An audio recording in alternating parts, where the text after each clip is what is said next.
আরবি ভাষা। আসসালামু আলাইকুম প্রিয় ভিউয়ার, আশা করি সবাই ভালো আছেন। দেশ ও প্রবাস ভাই ও বোনেরা, আজকে আরেকটি আরবি নতুন ভিডিওর পক্ষ থেকে সবাইকে স্বাগতম। আজকের আরবিমূলক ভিডিও খুবই গুরুত্বপূর্ণ বাক্যগুলো আমরা শিখব।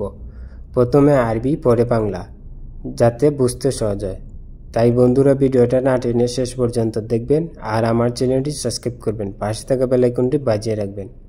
আমি আর বেশি কথা বলবো না, আরবি ভাষা শুরু করা যাক। আলহিন মহালাত সাক্কার অর্থ হচ্ছে এখন দোকানপাট বন্ধ।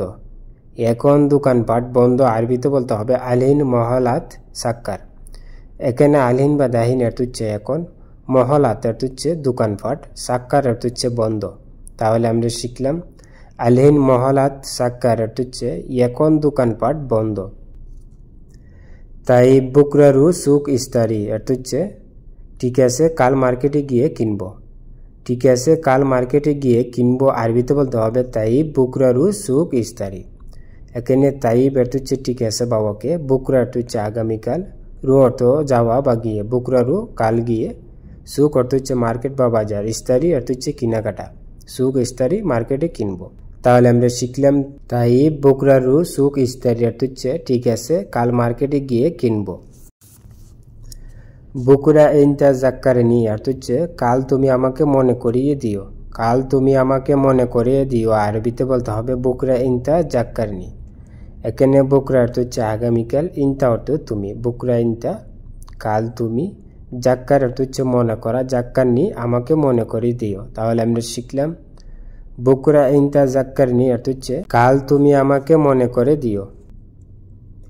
লাত ইনসা জিব ময়া অর্থ হচ্ছে পানি আনতে ভুলবে না। পানি আনতে ভুলবে না আরবিতে বলতে হবে লাত ইনসা জিব ময়া। এখানে লাত অর্থ না, ইনসা অর্থ ভুলে যাওয়া, লাত ইনসা ভুলবে না, জিব অর্থ দেওয়া বা দিতে বা আনতে, ময়া অর্থ হচ্ছে পানি, জিব ময়া পানি আনতে। তাহলে আমরা শিখলাম লাত ইনসা জিব ময়া অর্থ হচ্ছে পানি আনতে ভুলবে না বা পানি দিতে ভুলবে না।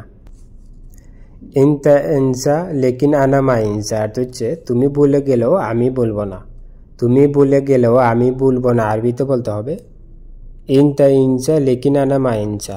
এখানে ইনতা অর্থ তুমি, ইনসা অর্থ হচ্ছে ভুলে যাওয়া, ইনতা ইনসা তুমি ভুলে গেলেও, লেকিন অর্থ হচ্ছে কিন্তু, আনা অর্থ আমি, মা অর্থ না বানাই, ইনসা অর্থ ভুলে যাওয়া, লেকিন আনা মা ইনসা অর্থ হচ্ছে কিন্তু আমি বলবো না। তাহলে আমরা শিখলাম ইনতা ইনসা লেকিন আনা মা ইনসা অর্থ হচ্ছে তুমি ভুলে গেলেও আমি বলবো না। ইনতা জেদিদ আনা শুফ অর্থ হচ্ছে তুমি নতুন আমি দেখব। তুমি নতুন আমি দেখব আরবিতে বলতে হবে ইনতা জেদিদ আনা শুফ। এখানে ইনতা অর্থ তুমি, জেদিদ অর্থ নতুন, ইনতা জেদিদ তুমি নতুন, আয়না অর্থ আমি, শুফ অর্থ দেখা বা দেখব, আয়না শুফ আমি দেখব। তাহলে আমরা শিখলাম ইনতা জেদিদ আয়না শুফ অর্থ হচ্ছে তুমি নতুন আমি দেখব। ইনতা কেফ ইস্টেগাল কয়েস লা মাফি কয়েস অর্থ হচ্ছে তুমি কেমন কাজ করো, ভালো নাকি ভালো না। তুমি কেমন কাজ করো, ভালো নাকি ভালো না আরবিতে বলতে হবে ইনতা কেফ ইস্টেগাল কয়েস লা মাফি কয়েস। এখানে ইনতা অর্থ তুমি, কেফ অর্থ কেমন, ইস্টেগাল অর্থ কাজ করা, ইনতা কেফ ইস্টেগাল তুমি কেমন কাজ করো, কয়েস অর্থ হচ্ছে ভালো বা জেন অর্থ হচ্ছে ভালো, লা অর্থ না বা মাফি অর্থ না বা নাই, মাফি কয়েস ভালো না, কয়েস লা মাফি কয়েস ভালো নাকি ভালো না। তাহলে আমরা শিখলাম ইনতা কেফ ইস্টেগাল কয়েস লা মাফি কয়েস অর্থ হচ্ছে তুমি কেমন কাজ করো, ভালো নাকি ভালো না। বাদিন সাউই জিয়াদা রাতিবা হাগ্যাক অর্থ হচ্ছে পরে তোমার বেতন বাড়াবো। পরে তোমার বেতন বাড়াবো আরবিতে বলতে হবে বাদিন সাউই জিয়াদা রাতিবা হাগ্যাক।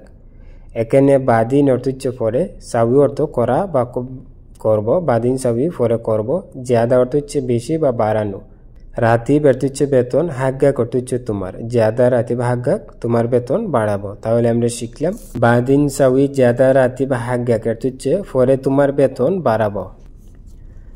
আনা ইস্টেগাল সাউই কয়েস অর্থ হচ্ছে আমি কাজ ভালো করি। আমি কাজ ভালো করি আরবিতে বলতে হবে আনা ইস্টেগাল সাউই কয়েস। এখানে আনা অর্থ আমি, ইস্টেগাল অর্থ কাজ করা, সাউই অর্থ করা বা করি, কয়েস অর্থ ভালো বা জেন অর্থ হচ্ছে ভালো, সাউই কয়েস ভালো করি। তাহলে আমরা শিখলাম আনা ইস্টেগাল সাউই কয়েস অর্থ হচ্ছে আমি কাজ ভালো করি বা আমি কাজ ভালোভাবে করি।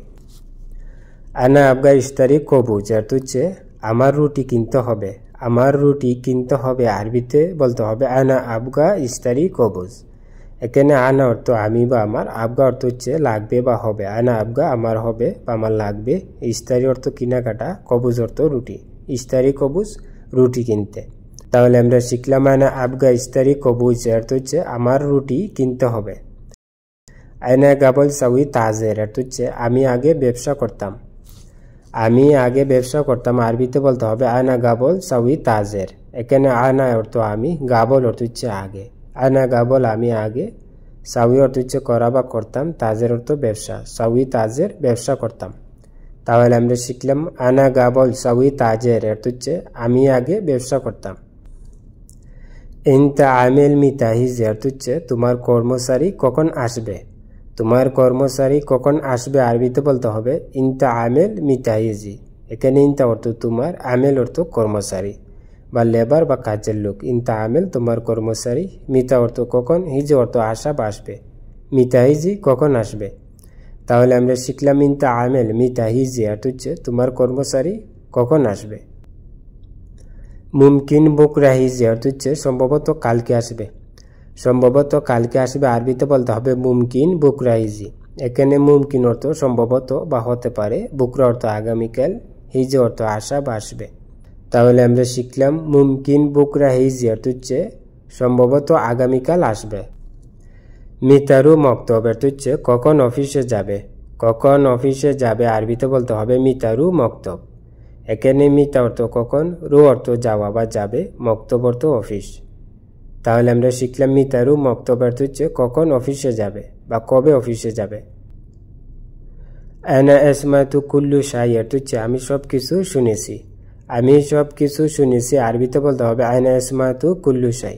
এখানে আনা অর্থ আমি, এসমা অর্থ শোনা, এসমাতু শুনেছি, কুল্লু অর্থ সব, শাই অর্থ কিছু, কুল্লু শাই সব কিছু। তাহলে আমরা শিখলাম আনা আসমাতু কুল্লু শাই অর্থ হচ্ছে আমি সব কিছু শুনেছি। কামে শাহার সাউই শুগুল হ্যান অর্থ হচ্ছে কত মাস এখানে কাজ করো। কত মাস এখানে কাজ করো আরবিতে বলতে হবে কামে শাহার সাউই শুগুল হ্যানা।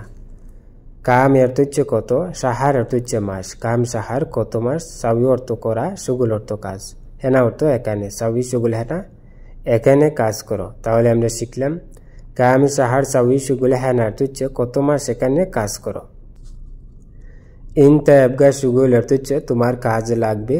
তোমার কাজ লাগবে আরবিতে বলতে হবে ইনতা এবগা শুগুল। এখানে ইনতা অর্থ তোমার বা তুমি, এবগা অর্থ লাগবে, শুগুল অর্থ কাজ। তাহলে আমরা শিখলাম ইনতা এবগা শুগুল অর্থ হচ্ছে তোমার কাজ লাগবে। হাগ্গে সাদেক হিজি অর্থ হচ্ছে আমার বন্ধু এসেছে। আমার বন্ধু এসেছে আরবিতে বলতে হবে হাগ্গে সাদেক হিজি। এখানে হাগ্গে অর্থ আমার, সাদেক অর্থ বন্ধু, হিজি অর্থ আসা বা এসেছে। তাহলে আমরা শিখলাম হাগ্গে সাদেক হিজি অর্থ হচ্ছে আমার বন্ধু এসেছে। হাদা ওয়াইন হাসেল অর্থ হচ্ছে এটা কোথায় পেয়েছো। এটা কোথায় পেয়েছো আরবিতে বলতে হবে হাদা ওয়াইন হাসেল। এখানে হাদা অর্থ এটা, ওয়াইন অর্থ কোথায়, হাসেল অর্থ পাওয়া। তাহলে আমরা শিখলাম হাদা ওয়াইন হাসেল অর্থ হচ্ছে এটা কোথায় পেয়েছো। ইনতাহিজি সুরা সুরা অর্থ হচ্ছে তুমি তাড়াতাড়ি আসবে। তুমি তাড়াতাড়ি আসবে আরবিতে বলতে হবে ইনতাহিজি সুরা সুরা। এখানে ইনতা অর্থ তুমি, হিজি অর্থ আসা বা আসবে, সুরা সুরা অর্থ হচ্ছে তাড়াতাড়ি বা বিসুরা, জলদি বা তাড়াতাড়ি। তাহলে আমরা শিখলাম ইনতাহিজি সুরা সুরা অর্থ হচ্ছে তুমি তাড়াতাড়ি আসবে বা তুমি জলদি আসবে। বন্ধুরা ভিডিও আজ এই পর্যন্তই শেষ করছি। দেখা হবে আবার নতুন কোনো ভিডিও নিয়ে। সবাই সুস্থ থাকেন, ভালো থাকেন, খুদা হাফেজ।